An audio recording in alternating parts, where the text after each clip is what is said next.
నమస్తే welcome to మన TV. పొంగునూరి TDP కార్యకర్త మర్డర్ చేసింది ఎవరు? అంటే వైసీపీ అరాచకాలు ఇక ఆగవా? అయితే ఈ మర్డర్ వెనుక ఉంది ఎవరు అని తెలుసుకోవడానికి ప్రయత్నం చేద్దాం. ఇప్పుడు మనతో ఉన్నారు సీనియర్ పొలిటికల్ అనలిస్ట్ రవీంద్ర బాబు గారు. నమస్తే సార్. నమస్తే రమ్య. సార్, పొంగునూరి టీడీపీ కార్యకర్త రామకృష్ణ మర్డర్ అయితే జరిగింది. అసలు అది చేసింది ఎవరు? దాని వెనుక ఉంది ఎవరు? ఈరోజు ఆంధ్రప్రదేశ్ రాష్ట్రంలో రాష్ట్ర స్థాయిలో చర్చనీయాంశమైన వైఎస్ఆర్ కాంగ్రెస్ పార్టీ అక్రమాలకి, హత్యా రాజకీయాలకి మత్సు తునక మళ్ళొక్కటి వెలుగులోకి వచ్చింది. పొంగనూరు పెద్దాయనగా పిలువబడే పెద్దిరెడ్డి గారి అరాచకాలకి మరొక మత్సు తునక టీడీపీ కార్యకర్త రామకృష్ణ హత్య. ఇది ఒక రాష్ట్ర స్థాయిలో చర్చ ఎందుకు జరుగుతుందో ఒక్కసారి నిష్పక్షపాతంగా విశ్లేషణ చేసే ప్రయత్నం చేద్దాం. రామకృష్ణ అనే వ్యక్తి పొంగనూరులో ఆ ప్రాంతానికి సంబంధించిన మంచి టీడీపీ కార్యకర్త. చాలా యాక్టివ్గా ఆ ఏరియాలో, ఆ మండలంలో అందరి సమస్యలు వింటూ అందరికీ సహాయ సహకారాలు అందిస్తూ మంచి పేరు సంపాదించుకున్న కుటుంబం.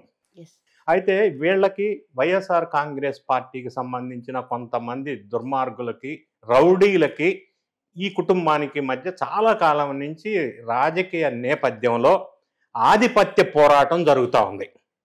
ఇది బ్యాక్గ్రౌండ్. ఈ ఆధిపత్య పోరాటంలో భాగంగా గతంలో వైఎస్ఆర్ కాంగ్రెస్ పార్టీ పరిపాలించిన 5 సంవత్సరాల కాలంలో పెద్దిరెడ్డి రామచంద్రారెడ్డి గారి అనుచరులు కానీ, ఆయనకి సంబంధించిన రౌడీ మూకలు కానీ అరాచకత్వానికి మారుపేరు పొంగనూరు. ఆ విధంగా చెలరేగి విచ్చలవిడిగా జనాన్ని భయభ్రాంతులు చేశారు. ఇది చెప్పడానికి ఇంకొక యాడింగ్ ఎగ్జాంపుల్ చెప్పవలసి వస్తే, చంద్రబాబు నాయుడు గారు గతంలో ప్రతిపక్ష నాయకుడిగా పొంగనూరు ఏరియాలోకి వెళ్తే భారీ విధ్వంసం సృష్టించారు పెద్దిరెడ్డి రామచంద్రారెడ్డి గారి నేతృత్వంలో రౌడీ మోకలు. అక్కడ అరాచకాలకి అడ్డు అదుపు లేకుండా గతంలో చరిత్ర ఉంది. సో ఈ రామకృష్ణ చేసిన పని ఏంటి, వాళ్ళకి నచ్చని పని ఏంటంటే, చంద్రబాబు నాయుడు గారు ఎలక్షన్లో గెలిచి చీఫ్ మినిస్టర్గా ప్రమాణ స్వీకారం చేసిన రోజున ఆ ఆనందంలో ఈ రామకృష్ణ అనే కార్యకర్త కేక్ కట్ చేసుకుంటున్నాడు వాళ్ళ ఇంటి దగ్గర. ఇది చూడలేని, ఓర్వలేని, సహించలేని పెద్దిరెడ్డి రామచంద్రారెడ్డికి సంబంధించిన రౌడీలు, వాళ్ళ అనుచరులు, వాళ్ళ కుటుంబం మీద ఆ రోజు దాడి చేశారు. దాడి చేసి కేక్ కట్ చేస్తుంటే వాళ్ళ కుటుంబం ఇంటి మీదకి వచ్చి దాడి చేశారు. సరే, అప్పుడు కేసు రిజిస్టర్ అయింది. ఈయన రామకృష్ణ అనే అతను హత్య గావించబడటానికి ఒక 2 రోజుల ముందు ఒక సెల్ఫీ వీడియో రిలీజ్ చేశాడు. నాకు ప్రాణహాని ఉంది, పెద్దిరెడ్డి రామచంద్రారెడ్డి అనుచరులు, రౌడీ మోకలు నన్ను హత్యా ప్రయత్నం చేసే అవకాశం ఉంది. ఎందుకంటే ఆయనకు వచ్చే థ్రెటనింగ్ కాల్స్ ఇవన్నిటిని బట్టి ఆయన ఒక సెల్ఫీ వీడియో రిలీజ్ చేశారు. ఒకటి. రెండోదే, ఆయన పోలీసులకి కంప్లైంట్ ఇచ్చారు, చాలా సీరియస్గా చూడండి, దీని మీద రక్షణ కల్పించండి, ప్రాణహాని ఉంది అని. పోలీసులు నిర్లక్ష్యం వహించారు. ఇక్కడ ఇంకొక ప్రస్తావన కూడా తీసుకోవాలి మనం, పార్టీలకు అతీతంగా.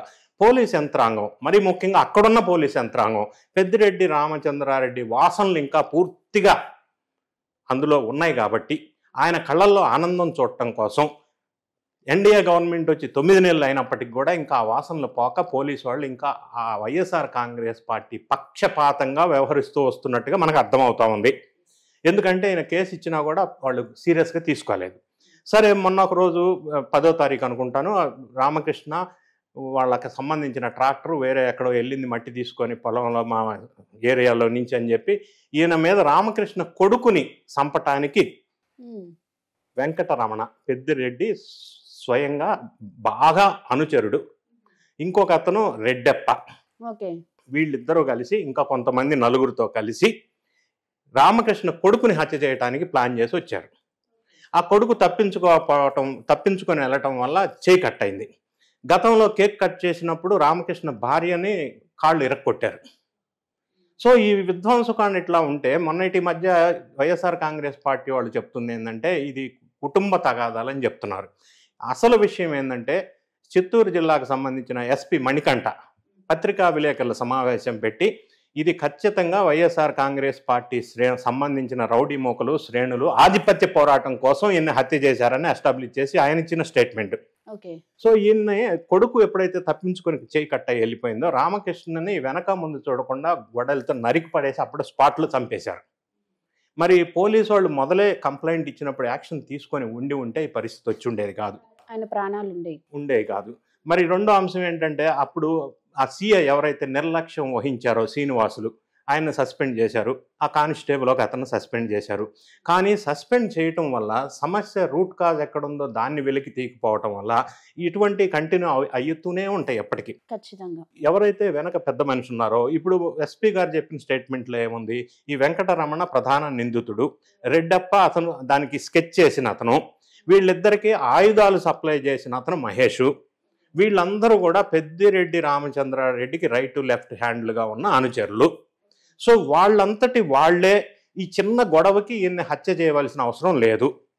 అంటే ఆధిపత్య పోరు కోసం ఈయన టీడీపీకి సహకరిస్తున్నాడని, టీడీపీ గెలిచిన సందర్భంలో సెలబ్రేషన్ చేసుకుంటున్నాడని, పెద్దిరెడ్డి రామచంద్రారెడ్డి చేస్తున్న అక్రమాలు, దౌర్జన్యాలు, ల్యాండ్, లిక్కరు, శాండ్, ఇన్ని మాఫియాలు చేస్తూ ఉంటే ప్రతి దానికి చాలా సంవత్సరాల నుంచి రామకృష్ణ దానికి అగెనిస్ట్గా కంప్లైంట్స్ ఇవ్వటం, పోరాటం చేయటం, దాన్ని అభ్యంతరాలు చెప్పటం పెద్దిరెడ్డి రామచంద్రారెడ్డికి గిట్టనే అంశం.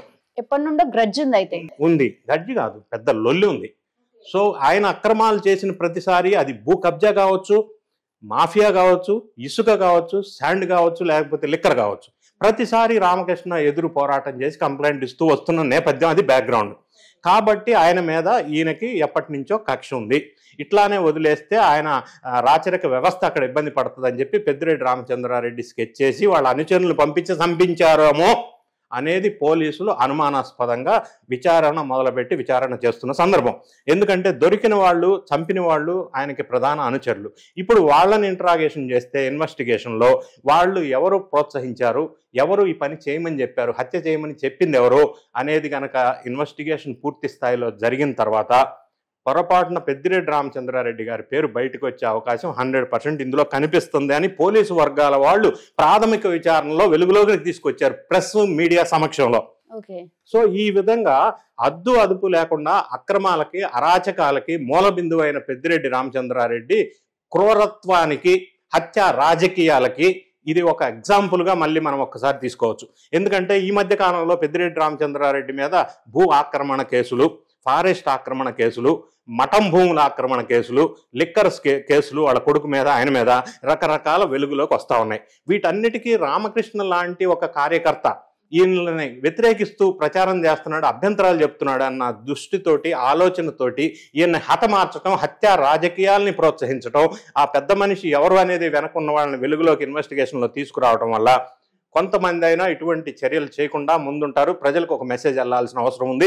ఇప్పటి వరకు తెలుగుదేశం, ఎన్డీఏ కూటమి శ్రేణులు ఇటువంటి అరాచకాలకు ఎప్పుడు ఎన్డీఏ గవర్నమెంట్ స్లోగా ఉంది అని ఫీల్ అవుతున్న సందర్భంలో ఈ కేసుని ఫాస్ట్ ట్రాక్లో తీసుకెళ్లి ఇన్వెస్టిగేషన్ చేసి ఎవరు సూత్రధారులు ఉన్నారో వాళ్ళని అరెస్ట్ చేస్తే తప్ప ఈ హత్య రాజకీయాలకి ఫుల్ స్టాప్ పెట్టాల్సిన అవసరం ఉంది. Thank you sir. Thank you.